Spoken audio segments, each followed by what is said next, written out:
Meu nome é Pedro, eu acredito que uma parte expressiva me conhece. A Gláucia é a minha esposa. A Gláucia eu deixo para apresentar no intervalo, porque provavelmente ela está batendo papo lá fora, tá? E como eu sei que isso é um ministério dela, eu não a obrigo a estar presente no início, né? Mas nós somos pais, eu diria de 3 meninas, né? As meninas, 2 delas já se casaram, nos deram 3 netos. Uma delas ainda não, a gente está na expectativa, mas enfim. Estamos aqui envolvidos com a igreja já há um bom tempo. E hoje a gente vai estar falando sobre um assunto que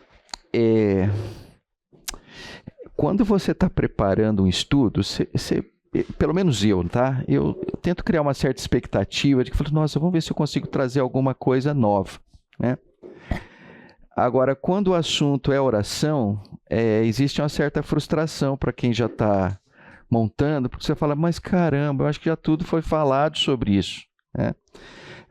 Por outro lado, né, se vocês não vão ver tantas coisas novas, eu espero que vocês vejam as coisas encadeadas de uma forma diferente, tá? O objetivo da aula é de uma simplicidade absurda, né? É que nas famílias de vocês a oração esteja presente dentro da rotina. Essa é a nossa expectativa, né? Que a oração não seja uma coisa esporádica, né? Que a oração não apareça simplesmente no momento de grande sufoco, né? Mas que a oração permeie a manhã, a tarde, a noite, as madrugadas, né? Tanto de vocês pais como dos filhos de vocês, tá? Então esse é o objetivo que a gente vai estar buscando aqui, tá? Quero começar com uma oração. Senhor amado, muito obrigado, ó Pai, por essa oportunidade de estarmos aqui reunidos, ó Pai, na Tua presença, sabedores que o Teu Espírito tudo pode, ó Pai, o Teu Espírito tem interesse em trabalhar e moldar os nossos corações. E nós queremos, ó Pai, que isso ocorra ao longo dessa aula aqui. Que o Senhor controle, que o Senhor domine, que o Senhor quebrante os nossos corações. É a nossa oração em nome do Teu Filho amado, Jesus Cristo. Amém. Então vamos lá, né? Vocês vão dar uma olhada e provavelmente vocês já vão identificar uma coisa aqui, que hoje eu digo com toda certeza do planeta Terra, nós não vamos chegar no final, mas não tem problema, né? O começo e o meio eu acredito que vai ser muito mais importante que o fim, tá? Mas o material fica com vocês também, né? Então vocês podem trabalhar em casa. Então fiquem tranquilos, eu não vou correr. E o que eu gostaria é que vocês compartilhassem também das angústias, das ansiedades, das realizações, né? Para nós é muito importante esse tempo aqui, ouvir vocês também, né? Afinal de contas, pertencemos à comunidade do Senhor, né? Como o Oswaldo estava celebrando lá em cima há pouco, tá? Mas a ementa do curso, né, quando eu disse que ela é longa, então ela começa lá com uma introdução que nós vamos fazer, que é o texto base que nós vamos utilizar. Vamos trabalhar com o contexto de a oração começa onde a ansiedade termina, a oração não é o último recurso, é a primeira resposta. Paulo diz em tudo, a oração... E aí, quando eu disse que é grande, isso aqui já seria grande. Mas, na verdade, isso aqui é a continuação da ementa, tá? Então, deu para entender por que nós não vamos chegar no final, tá? Mas já vamos começar aqui. Então, esse é o texto base que a gente vai estar utilizando, tá? É o texto de Filipenses, capítulo 4, versos 6 e 7. Não andem ansiosos por coisa alguma, mas em tudo, pela oração e súplicas, e com ação de graças, apresentem seus pedidos a Deus. E a paz de Deus, que excede todo entendimento, guardará o coração e a mente de vocês em Cristo Jesus. A gente vai estar utilizando esse texto algumas vezes ao longo desse tempo que nós vamos passar juntos. E a primeira coisa que eu gostaria de trabalhar aqui, em cima desse texto, é o aspecto da ansiedade. Por isso que coloquei em highlight ali o aspecto ansiosos, né?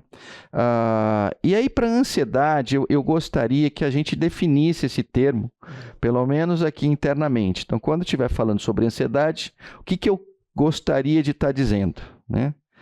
Então, basicamente, eu fui lá no Strong e tal para pegar o que a palavra ansioso, ansiedade está dizendo aí, né? E tem algumas coisas muito interessantes que eu acredito que quando a gente fizer a leitura, eu falo assim, nossa, você está começando a explicar para mim o que eu sinto quando estou ansioso ou quando estou ansiosa, né? E basicamente o significado do texto diz assim, ó, que ansioso, ele pode ser trabalhado assim, uma parte em oposição ao todo. Existe o todo, mas tem uma parte que está fora daquele todo.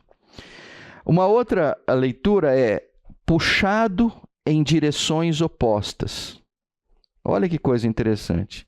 Quando estamos ansiosos, né, estamos sendo puxados em direção opostas. Né? Aquilo que eu gostaria que acontecesse, aquilo que está acontecendo. Aquilo que eu imagino que poderia acontecer, aquilo que acredito que possa estar acontecendo, né? Então, é uma dicotomia entre aquilo que eu estou enxergando e aquilo que eu gostaria de enxergar, né? Então, a ansiedade trabalha muito com esse contexto de dicotomia, que nos quebra em dois, né? Então, todos nós, quando sentimos ansiedade, sentimos o quê? Um desconforto, né? Que é um desconforto que vem do quê? Olha, estou rachando, né? Tem um lado que está indo para cá, tem um lado que está indo para lá, né? Puxado em direções opostas, dividido em partes, né? Tem uma outra figura que trabalha no contexto de desmoronar, né? O desmoronar vem dentro desse contexto também, né? Na medida que eu estou puxando em direções opostas, às vezes aquilo se quebra, aquilo desmorona, né?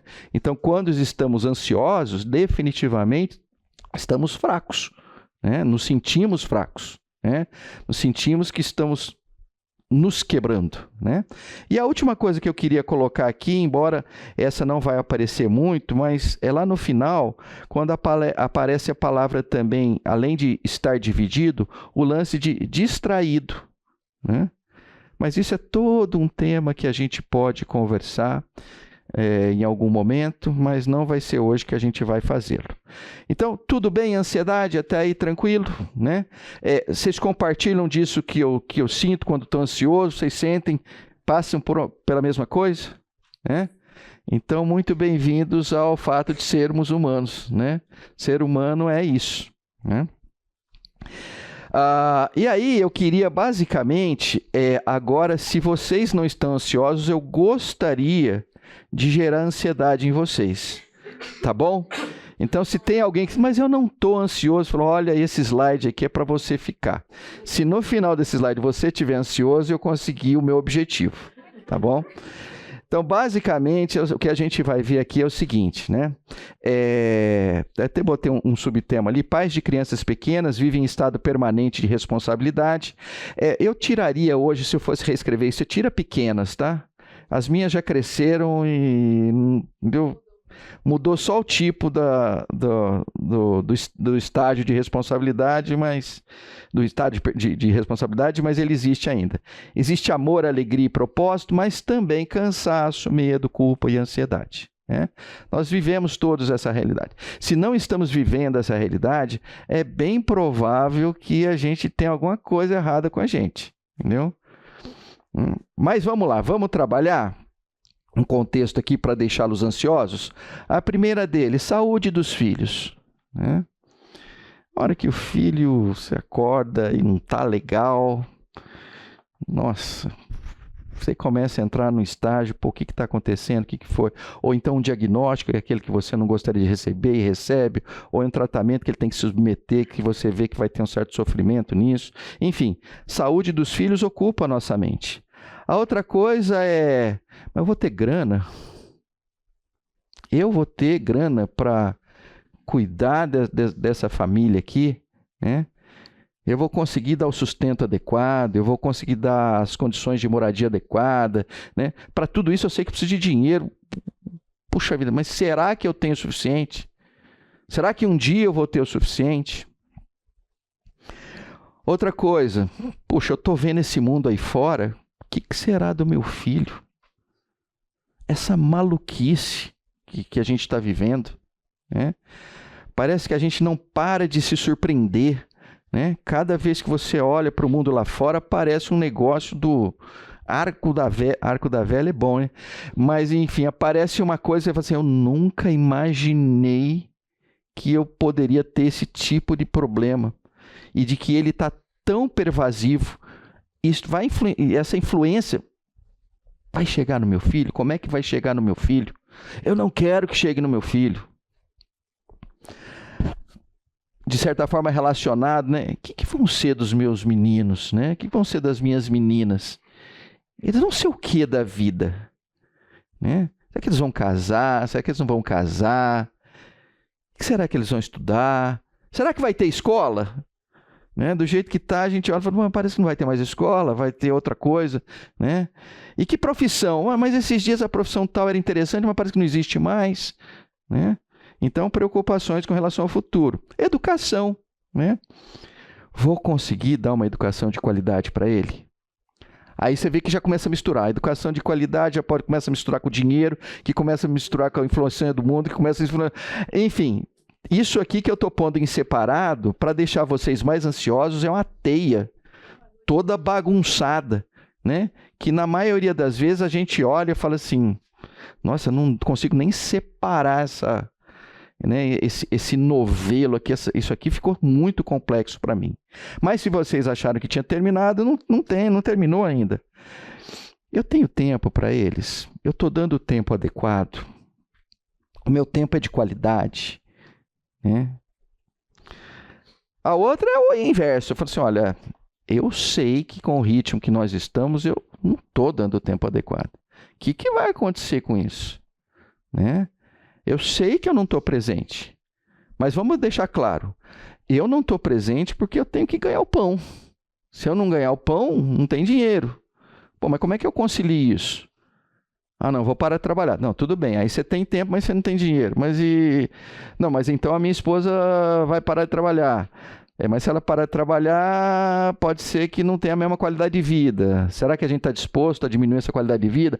Enfim, são coisas complicadas, né? A outra, excesso de telas. Meu Deus do céu. Né? O meu filho, ele fica na tela tempo que eu deixar. Se eu for meio mole, ele vive dentro da tela. Ele vive na tela. Só não entra dentro da tela ainda. Daqui a pouco ele vai entrar dentro da tela. Né? Como é que eu lido com isso? Proíbo? Não proíbo?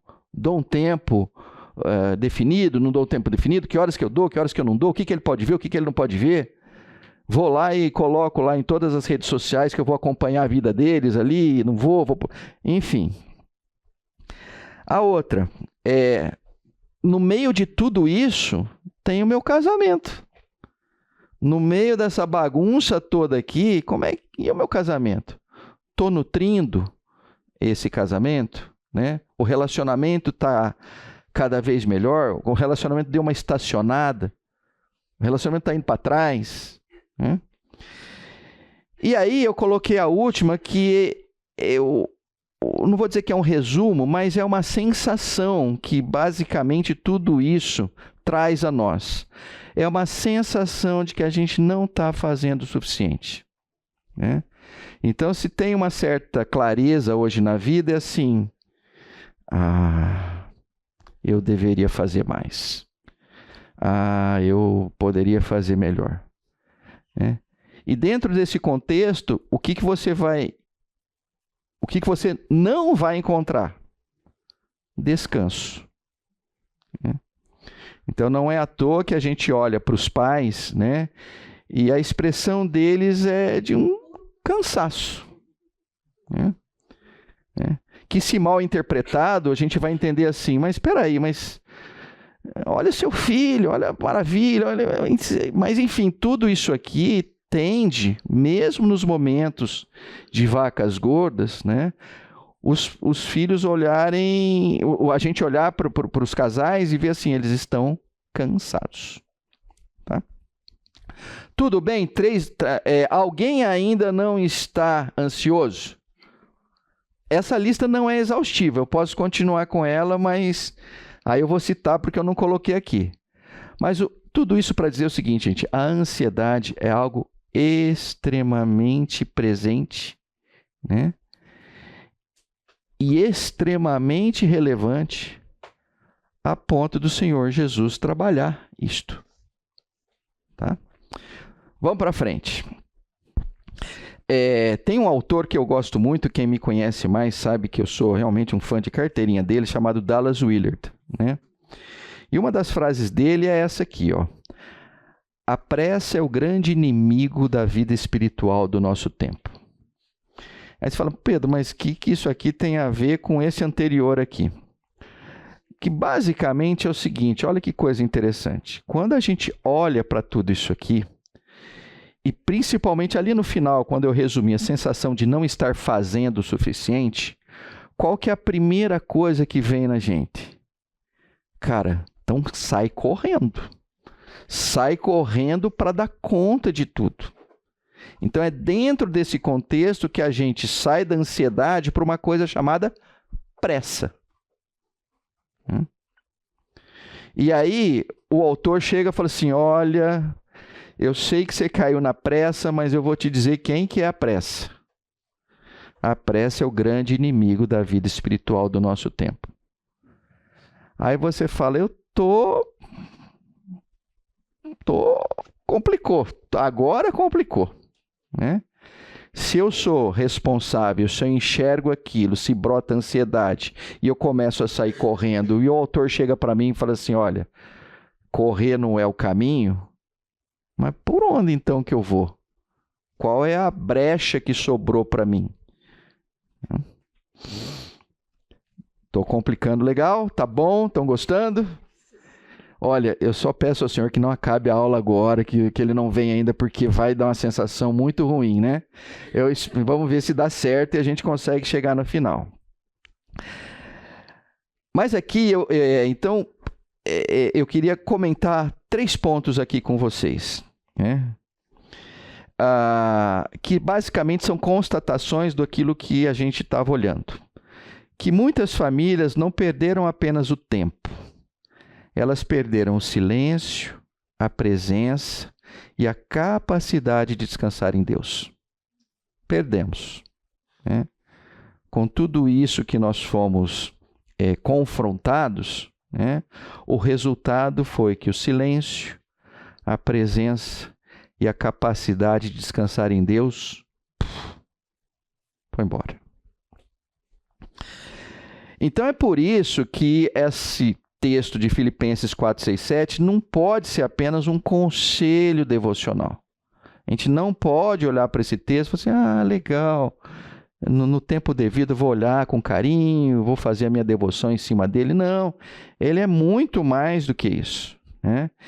Esse texto de Filipenses 4, de 6 e 7 é uma proposta de vida para as famílias que desejam permanecer espiritualmente saudáveis em um mundo acelerado. Por favor, vamos fazer o seguinte, eu te conheço, mas pode ser que tenha pessoas que não conhecem. Se identifique e fale alto. Tá, eu me chamo Raquel e eu queria, antes da gente chegar na resolução, falar do problema no geral e acrescentar mais um. Mais um? Tá bom, vocês estão prontos para mais um? Mas eu acho que é então, importante, vamos lá. Que é os próprios outros pais. Todo mundo tá cobrando todo mundo. Então, a gente tem a influência da internet que fala assim, pode dar açúcar, não dá açúcar. Pode dar tela, não dá tela. Então a gente tem essas mudanças e a gente tem os nossos, no caso, no nosso contexto, os nossos irmãos em Cristo, que às vezes julgam aqueles que não dão açúcar, julgam aqueles que dão açúcar, julgam aqueles que não dão tela, julgam aqueles que dão tela, e aí a gente se sente pressionado. Por exemplo, a mãe que não dá tela pensa, poxa, será que eu tô sendo mãe o suficiente? Porque, poxa, meu filho não tem o prazer de saber o que os amiguinhos estão assistindo. Aí aqui da tela pensa, nossa, será que eu tô fritando os miolos dos meus filhos porque eles ficam 2 horas na frente da televisão assistindo Diante do Trono? Será que eu tô sendo uma mãe horrível porque eu tô dando um pouquinho de açúcar? Ou a outra pensa, nossa, será que meu filho vai me odiar quando ele for mais velho porque ele não gosta de refrigerante porque eu nunca dei pra ele? Então, eu tô falando bem rápido pra você continuar, mas eu acho que isso é até uma forma de falar pra todos nós, que a gente olhe com mais compaixão para os outros pais. Porque o que a gente deveria estar olhando na vida do nosso irmão com amor é assim, será que ele está educando e ensinando os princípios de Deus da maneira correta? E não se ele está comendo ou não açúcar ou se está assistindo ou não tela.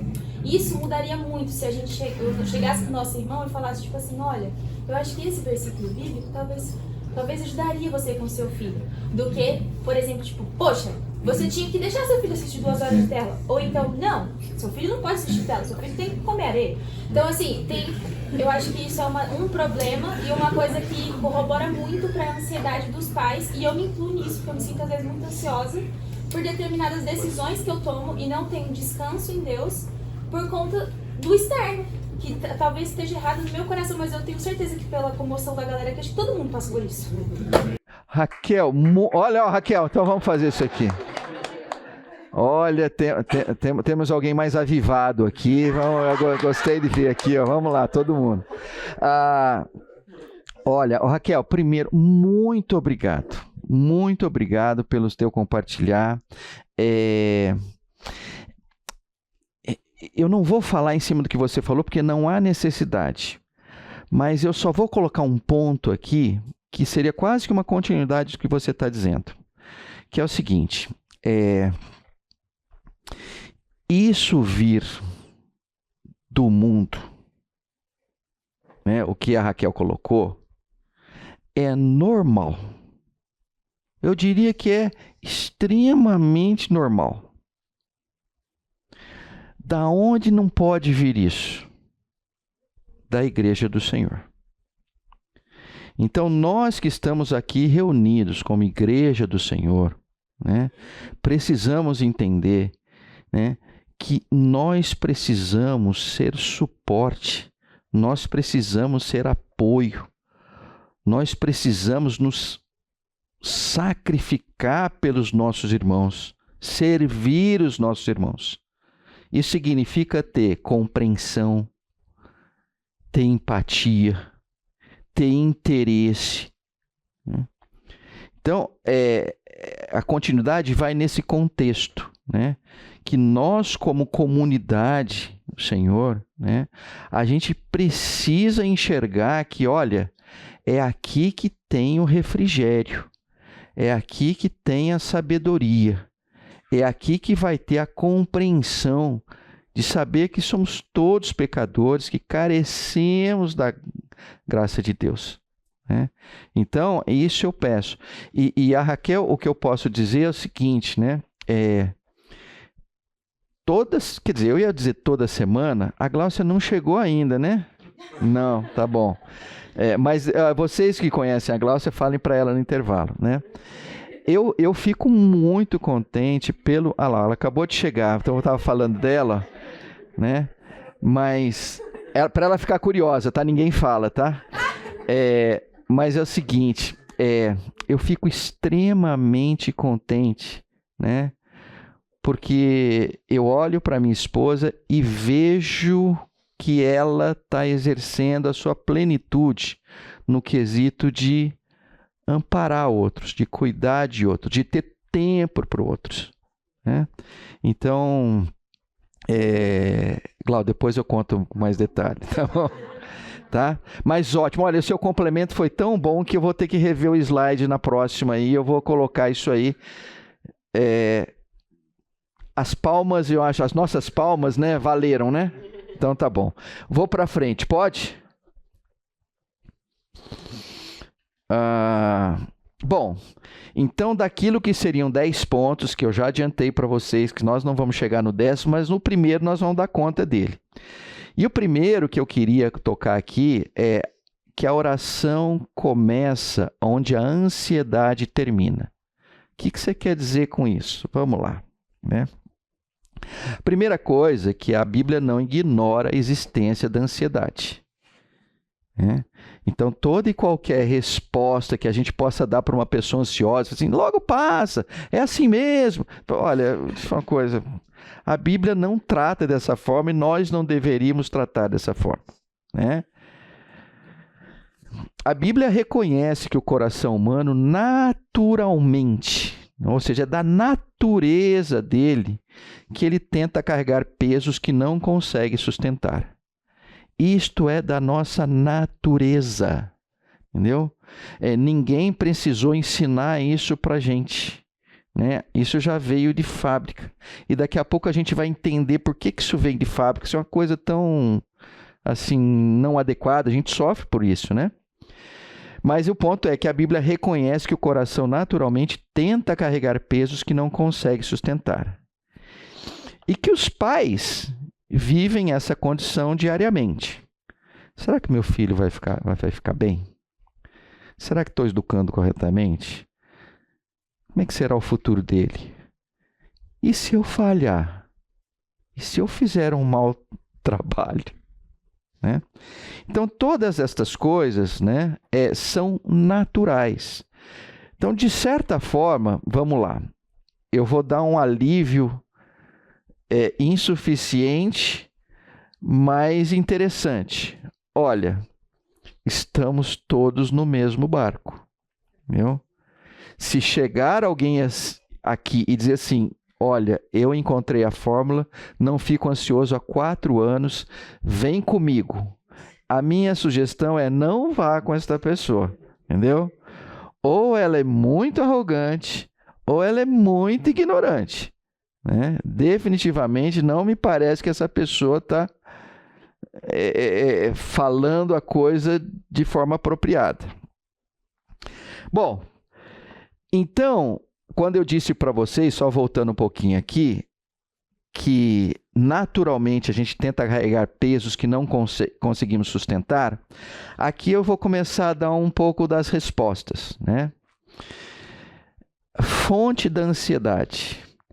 A ansiedade nasce da tentativa de controlar aquilo que pertence a Deus. Então, se vocês forem embora agora, eu gostaria só que vocês levassem essa frase aqui e lembrassem você o tempo todo. Se eu estou ansioso, em si, o que é a minha ansiedade? É uma tentativa de controlar aquilo que pertence a Deus. É uma tentativa de ser Deus. A ansiedade brota basicamente desse desejo, dessa tentativa de controle. Talvez isso explique até os memes, né? E nesse sentido, mas eu diria que é só nesse sentido que os homens são mais... assim, estão acertando meio sem querer mais do que as mulheres. O que eu quero dizer com isso? Vocês já viram aqueles memes que é o pai que ficou com os filhos? Né? Tem um monte de meme desse tipo, não é? Enquanto está com a mãe, o que está acontecendo? Né? Controle pleno, né? A mãe ali, você come agora, você faz isso, você faz aquilo e tal. E a mãe dá aquela saidinha, né? Aí você vê aqueles memes engraçados pra caramba, né? O pai o filho tá correndo risco de vida o tempo inteiro, né? E eles estão se divertindo. Então, ali, assim, pesa a nosso favor a nossa irresponsabilidade, né? Mas o ponto é o seguinte, é só para deixar claro que esse aspecto de controle está presente na gente, né? E quando o homem está fazendo aquilo, é só porque a criança não caiu, não rachou a cabeça, não é? Porque se acontecer isso, ele vai ter a preocupação devida, né? Talvez atrasada, mas vai, né? Mas, gente, entendam isso, controle. Controle é uma palavra-chave para a gente continuar a classe aqui. E aí, vamos começar a trazer um outro trecho das Escrituras que é muito interessante. Quando o Senhor desmonta a nossa possibilidade de controle. Quando ele diz o quê? Quem de vocês, por mais que se preocupe, pode acrescentar uma hora que seja a sua vida? Então a gente tem aqui em Mateus 6, 27, alguma coisa muito interessante, né? Que horas são agora? 10 horas. Né? Então o Senhor está dizendo o seguinte, olha, quem é que consegue dizer que vai chegar às 11? Mas por alguma razão, todos nós acreditamos que até às 11 a gente chega. A gente acredita nisso, né? E aí é o seguinte, se deixar a gente pensar, a gente acha que chega no final do dia, né? E se for pensando, eu falo assim, não, eu vou morrer velhinho com 120 anos, né? Eu tenho essa clareza, né? Só que o Senhor diz o seguinte, fala assim, olha, não tem, né? Você não consegue. Então, olha que coisa, e outra coisa interessante, né? Quando ele diz assim, quem de vocês, por mais que se preocupe. Então, aí ele está dizendo o seguinte, olha, você pode ser preocupado ou ser muito preocupado. O que ele está dizendo assim, ó, mesmo sendo muito preocupado, né? Em outras palavras, muito ansioso, por mais que você possa pensar em controlar tudo, você não consegue acrescentar uma hora na sua vida. Né? Este texto, esse verso especificamente, seria assim, racionalmente o suficiente para desmontar em nós todo e qualquer plano de controle das nossas vidas e da nossa família. Tudo bem até aí? Maravilha. Por favor, vamos na mesma linha da Raquel. Seu nome para todo mundo e fale alto. Eu sou o Ricardo, gosto de números. Ricardo gosta de números, ou seja, a pergunta que ele vai fazer é difícil porque tem números. Tem números, Ricardo? Não. Não é uma pergunta, é uma consideração. Vai lá. Consideração. Pensando uma vida de 60 anos, curta. Se você fizer um número de horas que tem em 60 anos, é muitas horas. E Deus está falando nenhuma. Ou seja, não é nem um pouco, absolutamente nada. Legal, né? Ricardo, muito obrigado. Eu só vou fazer uma consideração em cima da sua consideração. Na próxima vez que você falar isso, põe 70, porque eu acabei de fazer 61. Tá bom? Muito obrigado. Né? Põe 70, tá? Fechado. Tá? Mas é perfeito isso, né? É essa leitura do seguinte, olha, você não consegue acrescentar um mínimo, né? Imagine o máximo. E se você olhar, eu vou aproveitar o que o Ricardo colocou aqui, se você olhar no primeiro slide, quando eu fiz a introdução e comecei a deixar vocês ansiosos, se você olhar, só tem questões grandes ali. Vocês já notaram? Né? O futuro do meu filho, a influência do mundo, né? O excesso de telas, né? Se eu vou ter recurso financeiro, não vou ter recurso financeiro. É tudo coisa que é grande, não é pequena. Né? E o Senhor está dizendo assim, você não tem condições de trabalhar as mínimas. Quem é você achando que vai trabalhar as grandes? Né? Aonde é que você estava com a cabeça? Né? E aí, eu acho que é importante, porque é o seguinte, quando a gente vê aquele texto ali, dá uma sensação que o Senhor nos está chamando para uma irresponsabilidade. Mas então, como diz, né, a expressão, seja o que Deus quiser. Né? Mas Cristo não condena a responsabilidade, de forma alguma. Né? O que ele condena, então? A ilusão do controle absoluto. O que o Senhor condena, né, no trecho que a gente acabou de ler, é a ilusão do controle absoluto. Então, é dentro desse contexto que eu diria para vocês o seguinte: esqueçam isso, viu? Que isso não permeie a cabeça de vocês. Vocês não têm controle absoluto sobre os filhos de vocês. Vocês não têm controle absoluto sobre as suas esposas, sobre os seus maridos, sobre ninguém sequer.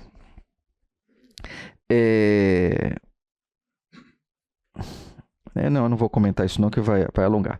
Mas tudo bem até aqui? Tranquilo? Olha que coisa interessante, nós chegamos no segundo ponto, tá? Se acabasse agora, eu diria para você assim, foque no primeiro, que as coisas vão caminhar de uma forma bem interessante. Mas, como a gente tem tempo, nós vamos para o segundo. Oração não é o último recurso, é a primeira resposta. Então, o que a gente quer dizer com isso? Que, na maioria das vezes, quando a gente tem um problema, o que a gente faz? Primeira coisa, vamos tentar resolver o problema. Depois, se não tiver de resolver o problema, vamos tentar controlar o problema. Depois, nós nos desesperamos, porque não está dando nada certo. E aí, no final, a gente ora. Quem já viveu esse ciclo? Esse ciclo, ele é o comum de pessoas que têm a ansiedade como parte da sua natureza. Primeiro a gente tenta resolver, depois a gente tenta dar uma controlada, depois a gente entra em desespero, fala, nossa, Senhor, aí você lembra, né? Seria muito bom orar por aquilo. E a oração bíblica não é passividade, é dependência ativa. O que a gente quer dizer com isso? Olha só, a oração não é para ficar num local ali assim, olha, vamos pegar, vou botar ela numa caixa, e na hora que eu precisar, que geralmente é o desespero, eu vou lá na caixa, abro a caixa, tiro. Oi, oração, você está aí? Vamos então, vamos conversar, vamos orar. Não é essa a ideia, não é esse propósito. Quando o Senhor trabalhou a disciplina da oração, nunca foi num contexto de que ela fica guardada ali e, em alguns casos mais críticos, ela é utilizada. Mas ela é uma dependência ativa, ou seja, a nossa vida precisa ser permeada pela oração. A gente ora, parafraseando Deuteronômio 6, a gente ora quando a gente se levanta, a gente ora quando a gente está andando no caminho, a gente ora quando a gente está sentado no caminho. Enfim, a oração precisa permear a vida das nossas famílias. Quando isto ocorre, e eu acredito que deve já ter acontecido com vários de vocês, às vezes alguém dá uma sacudida na gente e a gente fala assim, precisamos tomar jeito, vamos começar a orar, viu? Vocês já devem ter tido isso. Cara, as coisas começam a ficar muito interessantes, Aí você fala, meu Deus, a minha família está vivendo um momento diferente, que coisa legal. Agora, também não... acontece o quê? Por alguma razão, aquilo vai se desvanecendo com o tempo, e dali a pouco chega no momento e fala, mas peraí, mas eu voltei no estágio que eu estava. O que aconteceu? Eu gostaria... Olha, eu tenho muito interesse nesse tema, eu gostaria de abordá-lo, mas nós não vamos abordá-lo. Mas é só para dizer o seguinte, já aconteceu isso com vocês, não aconteceu? Os famosos ups and downs da nossa vida espiritual como família. O que eu queria deixar claro aqui está muito relacionado à pervasividade. Deve ser isso, né? Da oração entre nós, tá? Muita oração, vida sobe. Pouca oração, vida desce. Né? Disciplina da oração é algo que vai ter que estar presente nas nossas vidas até o último suspiro nosso, tá bom? Vamos para o intervalo agora. A gente termina o 2 e vai para frente, tá bom? Então vamos. Então nós estamos no segundo ponto aqui.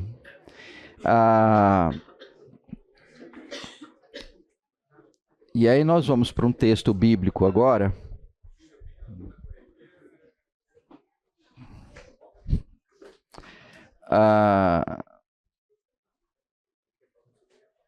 Aonde a gente vai estar trabalhando o contexto da oração como algo pervasivo, né? Então, nada mais lógico é o seguinte, né? Seria o seguinte, se estou passando por momentos que estão me levando a uma ansiedade, e a tendência é que a ansiedade seja recorrente, o caminho é um caminho da oração, né? E aí, o apóstolo Pedro diz o seguinte, ó: lancem sobre ele toda a sua ansiedade, porque ele tem cuidado de vocês. Aqui você fala assim, ô Pedro, mas esse texto parece que não é sobre oração. Esse texto definitivamente é sobre oração. Porque como é que você vai lançar sobre o Senhor toda a sua ansiedade? Basicamente, orando. E aqui, nesse texto, tem algumas coisas interessantes, né? Quando você vai olhar para o contexto do verbo lançar, que é o que está aqui, lancem, né?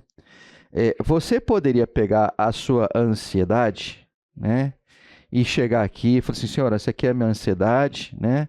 E eu vou deixar ela aqui com o Senhor. Aí você deixa a ansiedade. Eu vou deixar com ele aqui. Olha, você está disposto a fazer a figura do Senhor? Cuidado. Mas é só por questões de alegoria, tá bom? Vocês viram que eu estava fazendo com a cadeira, mas agora eu vou fazer com uma pessoa. Então, cuidado, hein? Eu poderia pegar a minha ansiedade e falar assim, Senhor, toma aqui a minha ansiedade. E aí? E eu fico aqui. O que o senhor está fazendo? O que o senhor vai fazer com a minha ansiedade? Né? Não é essa a expressão, né? A expressão é que é um celular, não vai dar para fazer isso, né? É lançar, é jogar longe, tá? A tal ponto de que você não vai ficar mais olhando o que é que ele está fazendo. Isso é algo extremamente relevante e com certeza isso acontece nas nossas vidas. Às vezes a gente pega a nossa ansiedade e chama o Senhor e fala, Senhor, está aqui, cuida dela. E a cada minuto você fica olhando, será que ele está cuidando? Será que ele vai cuidar? Mas não sei o quê. Não. Lançar sobre ele a ansiedade é deixar ele tomar conta plenamente. Difícil? Não é simples. É muito. E por que é difícil? Difícil porque a nossa necessidade de controle é imensa. Entendeu? Se nós não tivermos controle, a gente pira. E o Senhor diz o seguinte, olha, enquanto você não passar o controle da sua vida para mim, teremos problema. Dificilmente o Senhor vai se manifestar na sua plenitude quando tem partes da nossa vida que a gente não entrega para Ele, que a gente não lança a Ele. Quando muito é aquilo que eu falei, ó, deixa ali, ele está tomando conta, nós estamos tomando conta junto. Porque vai que 7 bilhões de pessoas, ele dá uma piscada, então assim, vou ajudar. Eu vou ficar aqui e vou olhar junto. Tudo bem, Senhor? E o Senhor não topa, desse jeito não funciona. Tá? A gente estava conversando no intervalo, eu vou usar um exemplo, não vou falar do que a gente conversou, que é secreto, não, estou brincando, né? Mas eu vou pegar um exemplo que eu estava falando do Dallas Willard, que achei muito interessante, que numa pregação dele, que eu estava ouvindo essa semana, ele disse o seguinte, eu falei assim, olha, só para a gente ter uma dimensão de como é que a gente é arraigados a gente mesmo, né? Aí ele pegou um exemplo que foi o seguinte, ele falou assim, olha, todos aqui concordamos que a mentira não procede do Senhor? Concordamos. Todo mundo está querendo se livrar da mentira? Estamos. Ele falou, então vamos fazer a seguinte alegoria aqui. Imagina se eu tivesse uma pílula, que se a pessoa tomasse a pílula, nunca mais ela mentiria na vida. Aí ele faz uma alegoria, ele pega a pílula e fala assim, você tomaria agora?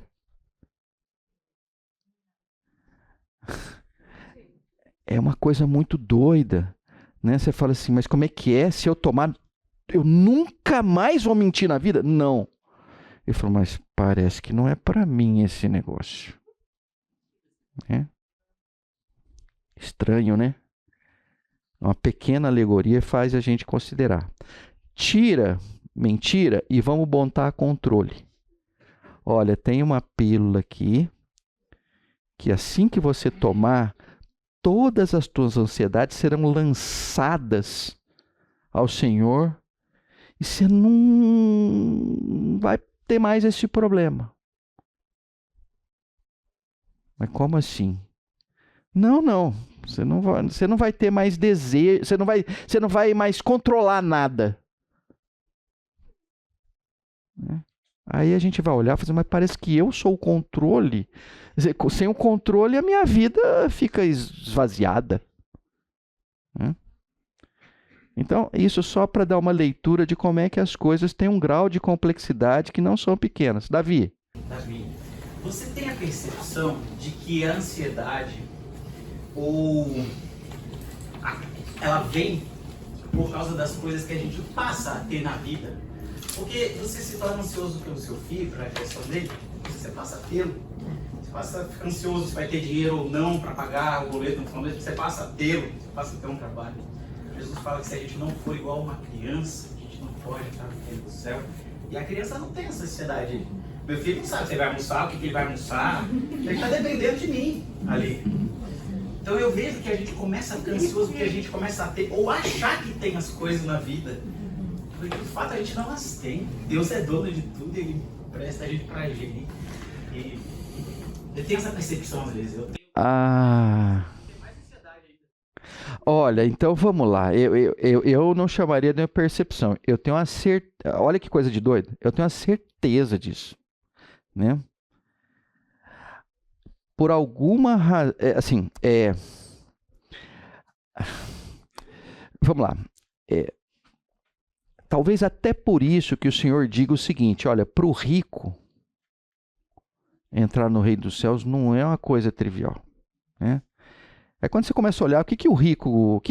O rico é uma pessoa que tem coisas. Olha que coisa de doido. O que é o rico? O rico é uma pessoa que tem coisas, né? O que é um pobre? Um pobre é uma pessoa que não tem coisas, né? Então, dentro desse contexto, é um fato isso. E é tão interessante que, assim, isso também permeia toda a nossa vida, né? E a sensação que tenho é que parece que o Senhor, ele tem, vamos chamar assim, antídotos para isso, né?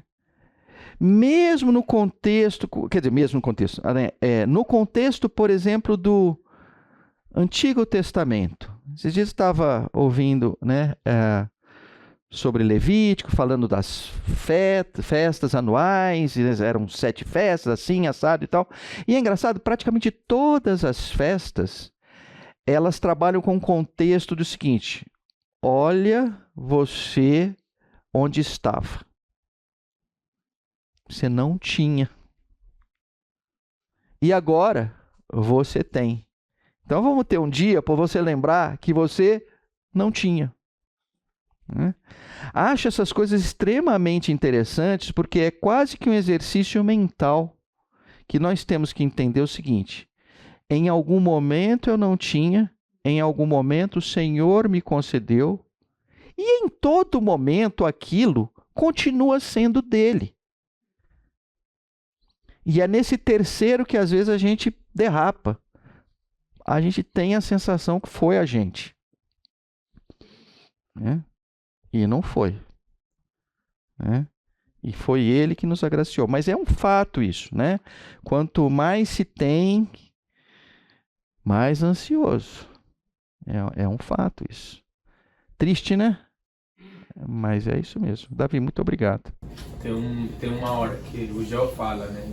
O Senhor me deu. Como é que nós conversamos aqui? Se identifica. Você já se identificou? Todo mundo sabe o nome dele? Sim.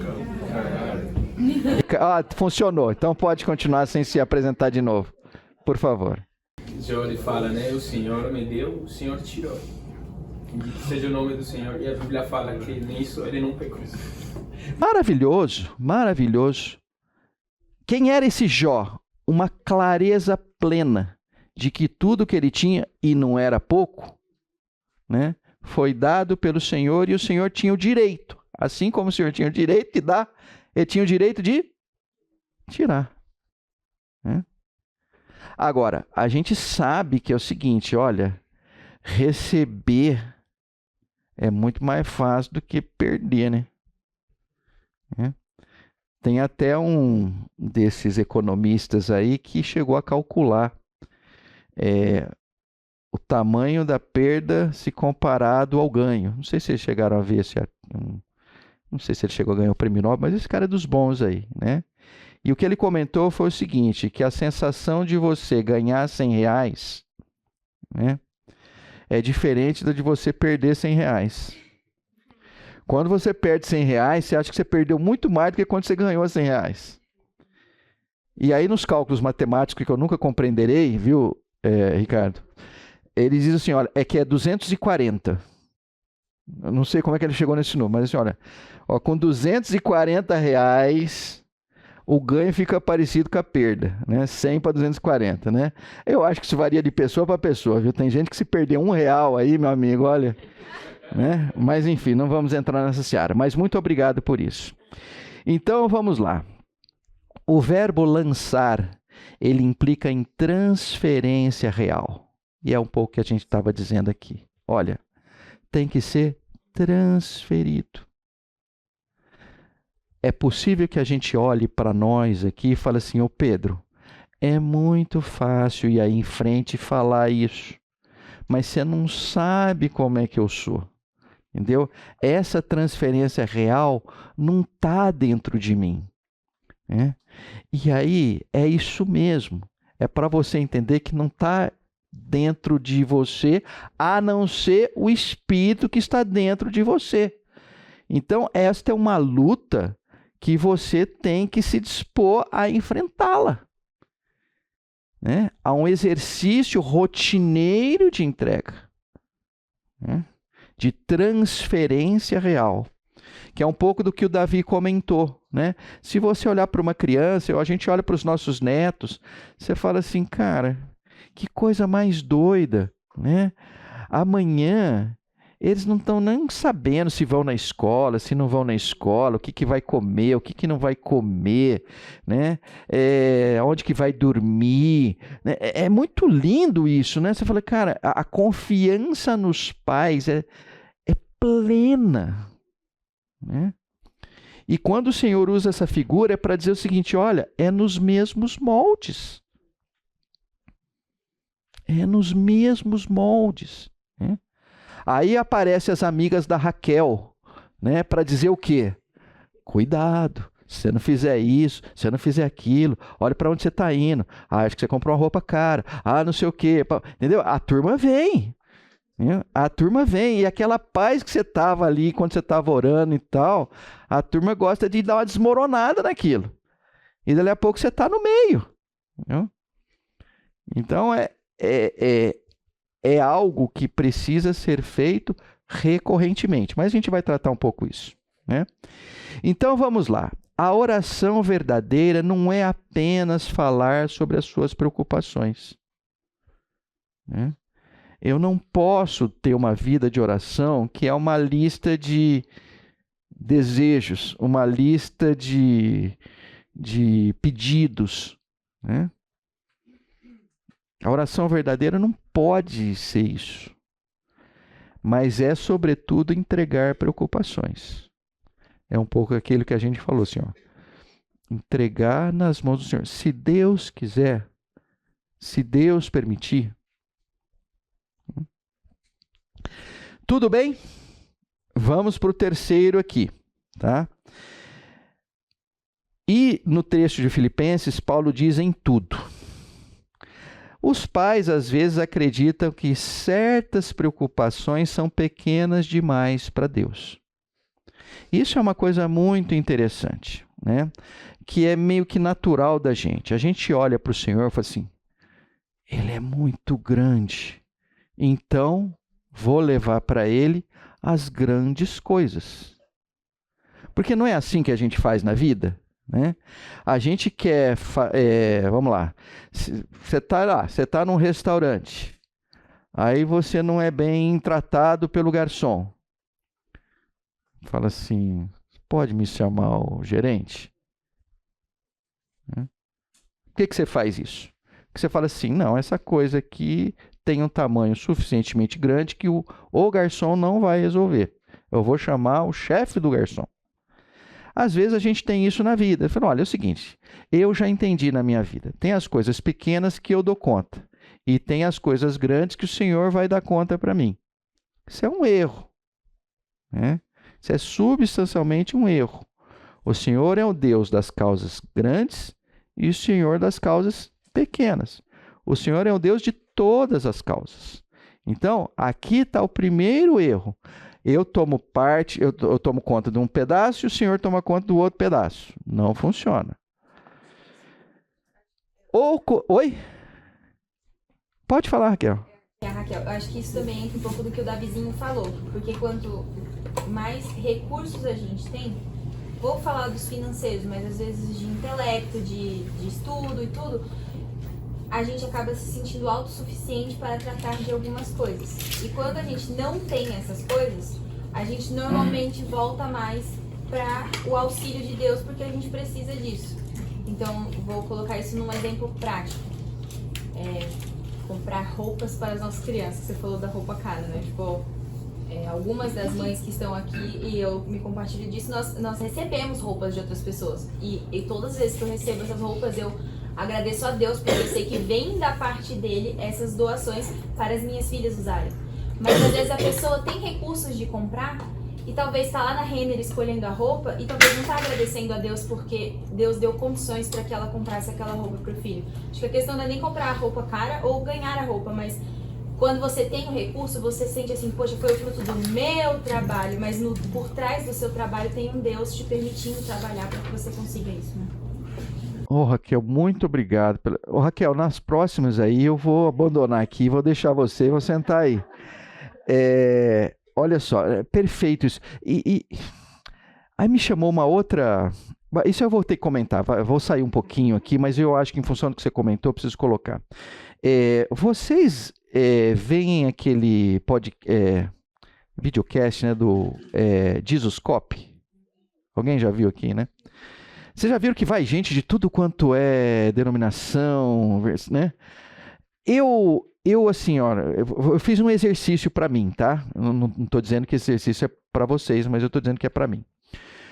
Quando eu comecei a ouvir, eram recomendações de alguns irmãos, então estava lá, por exemplo, o Jonas Madureira, né? Aí eu comecei a ouvir, falei assim, cara, concordo 100% com esse rapaz, né? Aí eu comecei, falei, ó, legal, deixa eu ouvir outros. Aí eu comecei a olhar outros ali, que eu falei, pelo amor de Deus, que coisa mais louca do mundo, tal, né? Aí eu falei, quer saber de uma coisa? Eu preciso estar exposto a coisas que eu não concordo também. Aí eu decidi ouvir o Jesuscope do primeiro vídeo que tem até agora. Eu estou ouvindo aqueles de 8 anos atrás, só para vocês terem uma ideia, né? Daqui a pouco eu vou chegar no ano 7. Mas o que eu acho interessante ali é que vão pessoas muito diversas, né? E esses dias teve um rapaz, aí vocês vão entender por que eu estou falando isso, tá? Tô gaga, mas não tô tanto assim. Então vai ter um nexo. Se não tiver, eu começo a me preocupar. Mas o ponto é o seguinte, o cara trabalha com drogados, com prostitutas e tal e coisa no Rio de Janeiro, né? Aí o rapaz que eu não guardo o nome dele, como é que ele se chama? Douglas. O Douglas chegou e falou para ele, deve ser muito difícil o seu ministério. Aí ele virou para o Douglas e disse assim, difícil é o seu ministério, o meu é fácil. Ele falou, mas então você tem que explicar melhor. Ele falou, olha, deixa eu te falar uma coisa. No meu ministério, as pessoas vêm todas quebradas. E na primeira conversa que eu tenho com eles, são eles. Eles! Então é moleza para mim. O seu, igreja de classe média, você conversa com eles, todos eles têm um monte de máscaras e capas, e você tem que ter um trabalho monstruoso para encontrar a pessoa que está dentro daquelas máscaras. O seu é difícil, o meu é moleza. Então, de certa forma, é nesse contexto que eu queria colocar. A gente tem que tomar muito cuidado, né? Porque quando o Senhor nos concede algumas coisas, nos eleva a uma classe social que não está lá embaixo e tal, é muito comum a gente vestir máscaras e a gente não ser simplesmente conhecido. Ninguém conhece a gente porque a gente não permite, né? Então, volta o lance da Renner. Fez conexão ou nenhuma? Graças a Deus. Tá bom. Débora. Só isso que você acabou de falar, mas existem outros conhecimentos. Aqueles que estão há anos na igreja, como muitos de nós, que a gente se torna mini teólogos. E aí é o que você falou no comecinho da aula. Olha, talvez isso aqui para vocês vão ouvir, vai ser... Então, muitas vezes a gente passa pelas situações, a gente sabe o que deve ser feito, mas a gente não faz. A gente sabe que a gente tem que entregar, mas a gente não entrega. A gente sabe de cor o versículo. E aí vem culpa, e aí vem... Ou até mesmo... peraí, isso daí deve ser uma questão fisiológica, enfim. Existem inúmeras coisas, mas o conhecimento bíblico...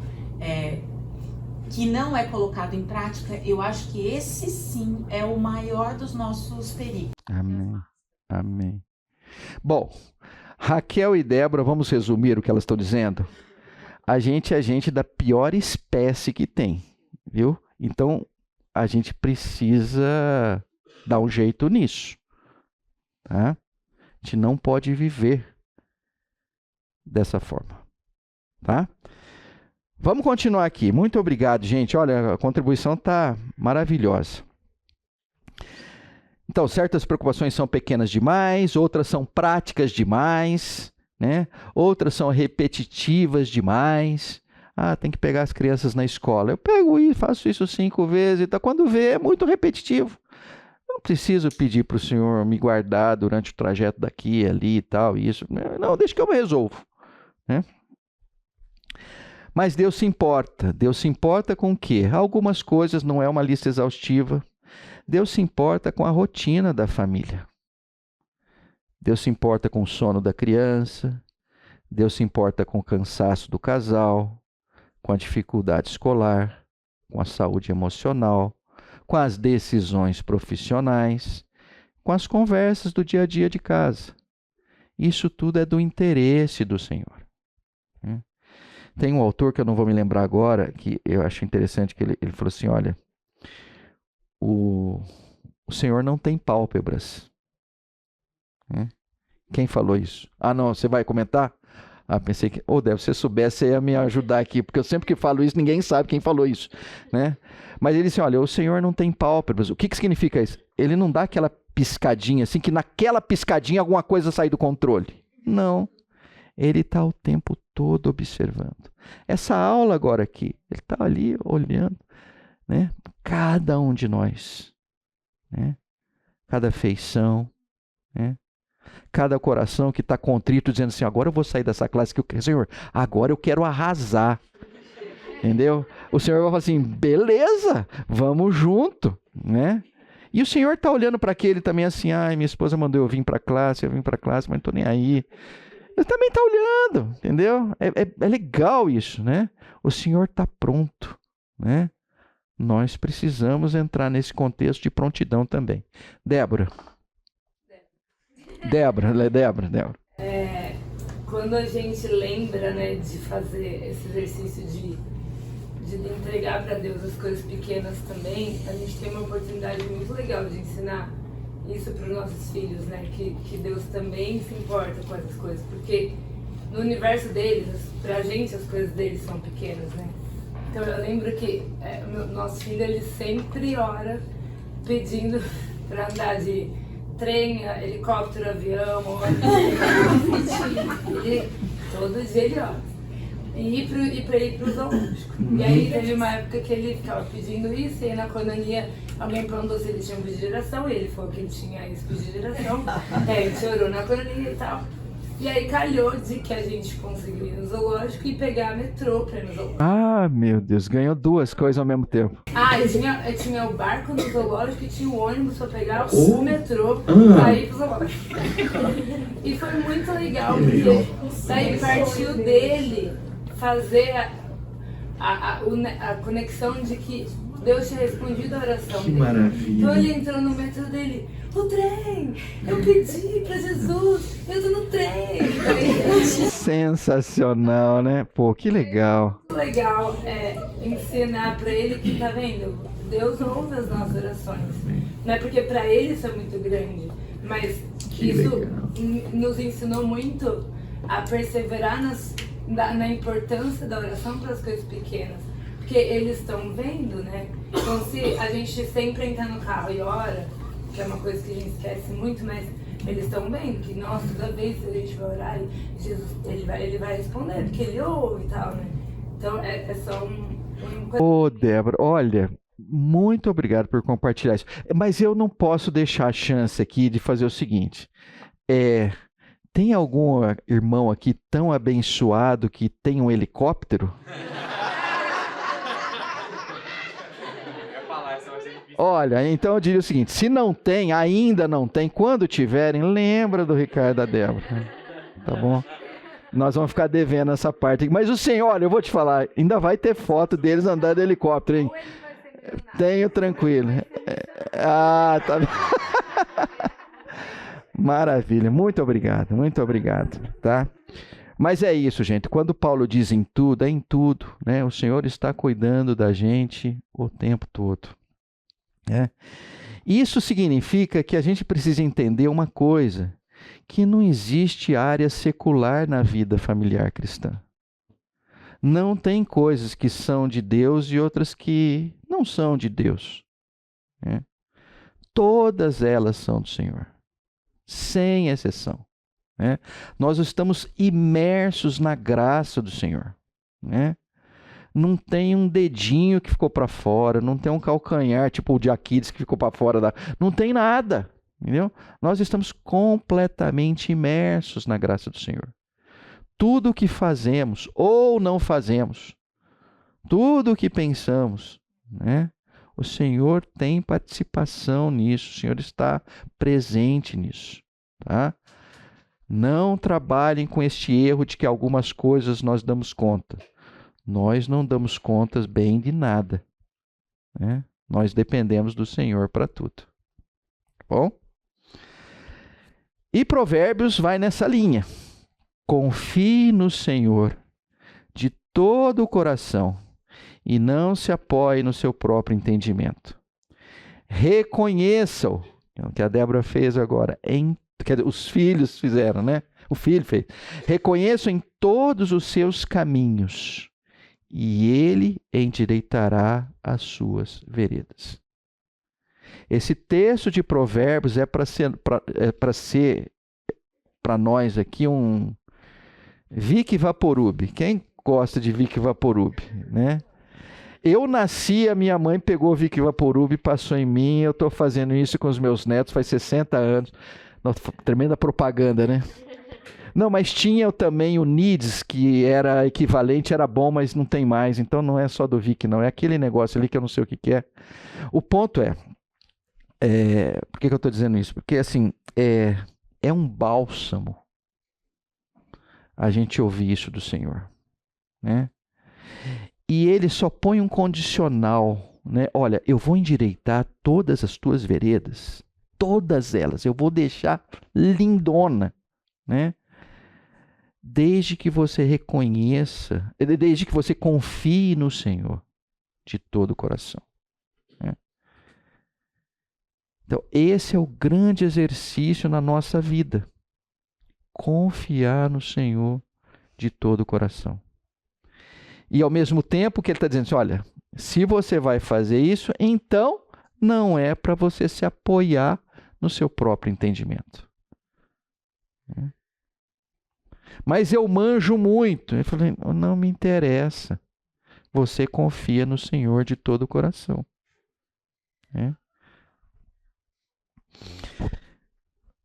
Tamo indo, vamos lá, ó. Vamos para o quarto. A oração forma o coração da família. A Débora, não sei se foi a Débora 1 ou a Débora 2, mas enfim, alguma de vocês comentou, a gente vai falar sobre isso, né?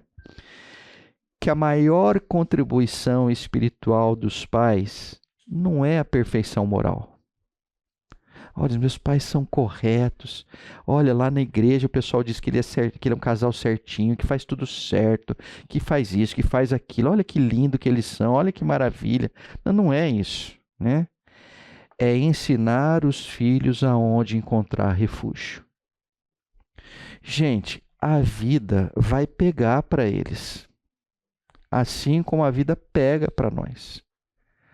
Vão ter momentos extremamente difíceis na vida deles.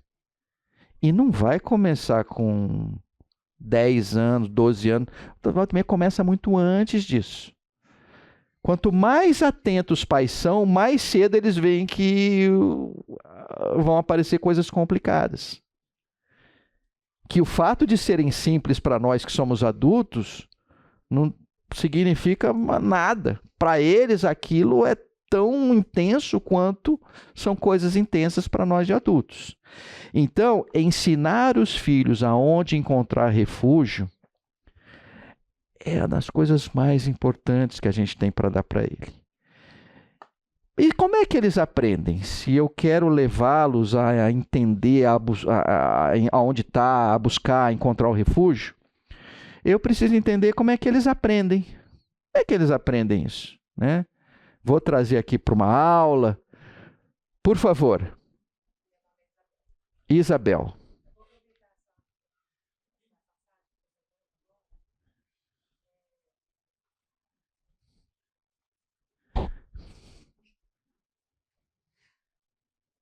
Tome fôlego, calma. O senhor está abordando uma área muito recente para a minha família. Minha filha perdeu um bebê, muitos sabem aqui, a Júlia, o Gustavo. Que eu sou uma mulher de oração, de joelho de chão, e aprendi isso com a minha mãe.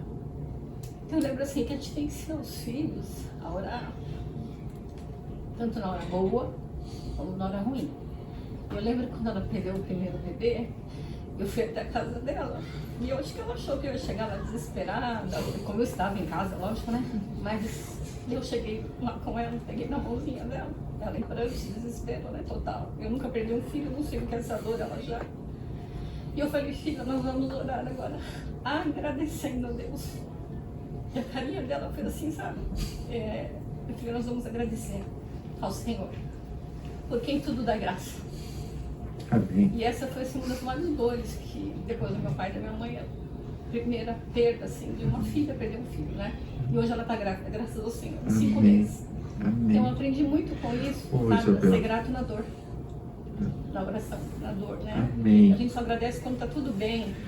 E quando acontece uma coisa muito ruim, a primeira coisa que a gente faz é se revoltar contra as coisas, né? E eu aprendi a ser grata em tudo. Amém, amém. Olha, essa classe é top, não é? Eu acho, não é pelo professor não, são por vocês, viu? Ô, Isabel, muito obrigado por compartilhar isso, viu? Né? Amém. Bom, eu vou continuar porque tem que continuar, tá? Porque podia já terminar por aqui. E esse episódio da Isabel corrobora isso, né? Foi o que deu gatilho para ela se lembrar que os filhos vão aprender observando, ouvindo e absorvendo o ambiente emocional da casa. Se a casa vive correria, irritação, medo, tensão, é o que eles vão aprender. Eles vão aprender o quê? A serem ansiosos, né? A gente, quando está num ambiente desse, a gente está numa, né? É como se fosse uma escola. Olha, vem aqui com o papai e com a mamãe que vocês vão entrar na escola da ansiedade. Vocês vão ser os filhos mais ansiosos, né? Que assim, vocês vão dar aula de ansiedade, porque vocês vivem em ansiedade. Né? Mas também se a casa aprende gratidão, oração, dependência, reconciliação, né? Os filhos aprendem confiança. Né? História da Isabel, uma história clássica, né? Que com certeza acontecem na vida de cada um aqui. Né? Então a pergunta é: em que escola que nós matriculamos os nossos filhos? A escola da ansiedade ou a escola da confiança? Pedro, mas eu não dou aula. Olha, é o seguinte, eles aprendem observando, ouvindo, né? O tempo todo. Como a própria Glaucia diz, eles são esponjas, né? Eles absorvem aquilo. Eles absorvem. Eu deixei claro o último deles, que é reconciliação. Isso é muito importante, porque assim, se tem uma certeza é que em algum momento vai dar ruim. Né? Vai dar ruim. Né? Então, se nós não tivermos a reconciliação como se fosse uma cola para que a gente pudesse continuar, a gente estaria tudo porco. Então, precisamos trabalhar esse aspecto de reconciliação.